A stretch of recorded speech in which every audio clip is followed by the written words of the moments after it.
When we first told our families that we were going to start a distillery, I think they were all very skeptical and, I guess, surprised. And my folks, they're pretty conservative, so at first it was like, what is he, starting a meth lab or something? But then once they saw just how much goes into this and what a legitimate business it is, and they started to understand that, you know, we're not just putting out $10 bottles of booze for drunks on the street. And even my parents have gotten really involved and my dad has been growing tangerines for us to put in our gin recipe. So they've gotten really excited about contributing. It's not necessarily necessary to be into spirits and have a background in spirits to get into this, because a lot of it's just the craft of what you're doing. There's people with all sorts of different backgrounds. There's, you know, scientists and chemists, and then there's just hippie type people that are just doing it from the hip. I guess I call myself the head distiller.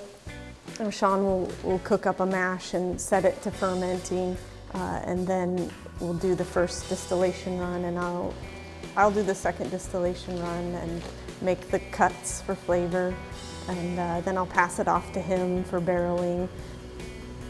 We're used to working with each other now, and he'll turn on a valve and I'll come behind him and turn one off, and I'll spray the hose, clean up the mess after him, and it seems to work.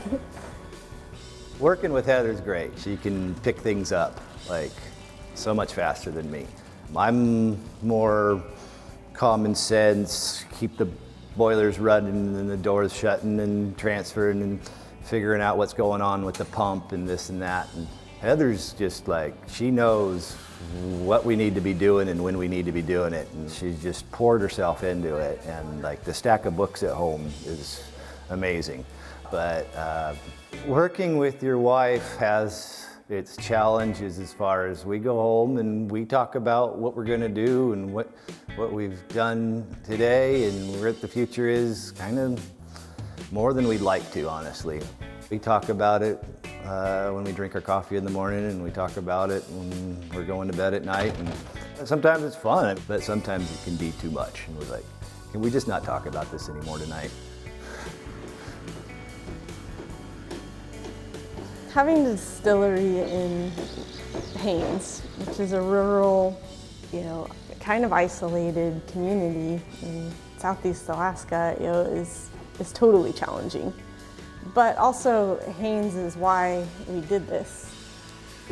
We built this to do what we could to contribute to the economy. We believe strongly in small businesses and craftsmanship and creating something of value and something that's beautiful, you know, from raw materials. And, you know, I think doing this in Haines, I don't think we would have done it anywhere else.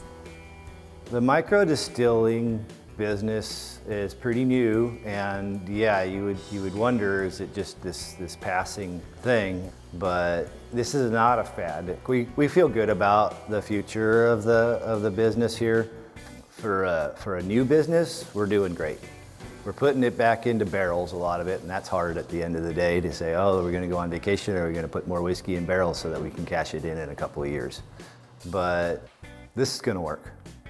Yeah, this is definitely gonna work. You have to be pretty creative to create work for yourself or find a job to make a living here. So we got as creative as we could.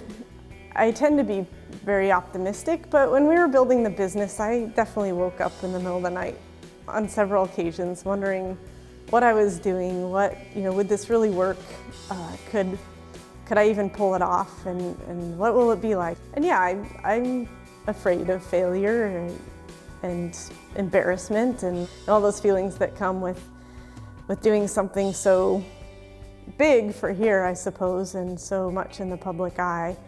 But I guess that's, you know, just part of life. If you're not willing to put yourself out there and risk doing something, then, you know, what's the purpose?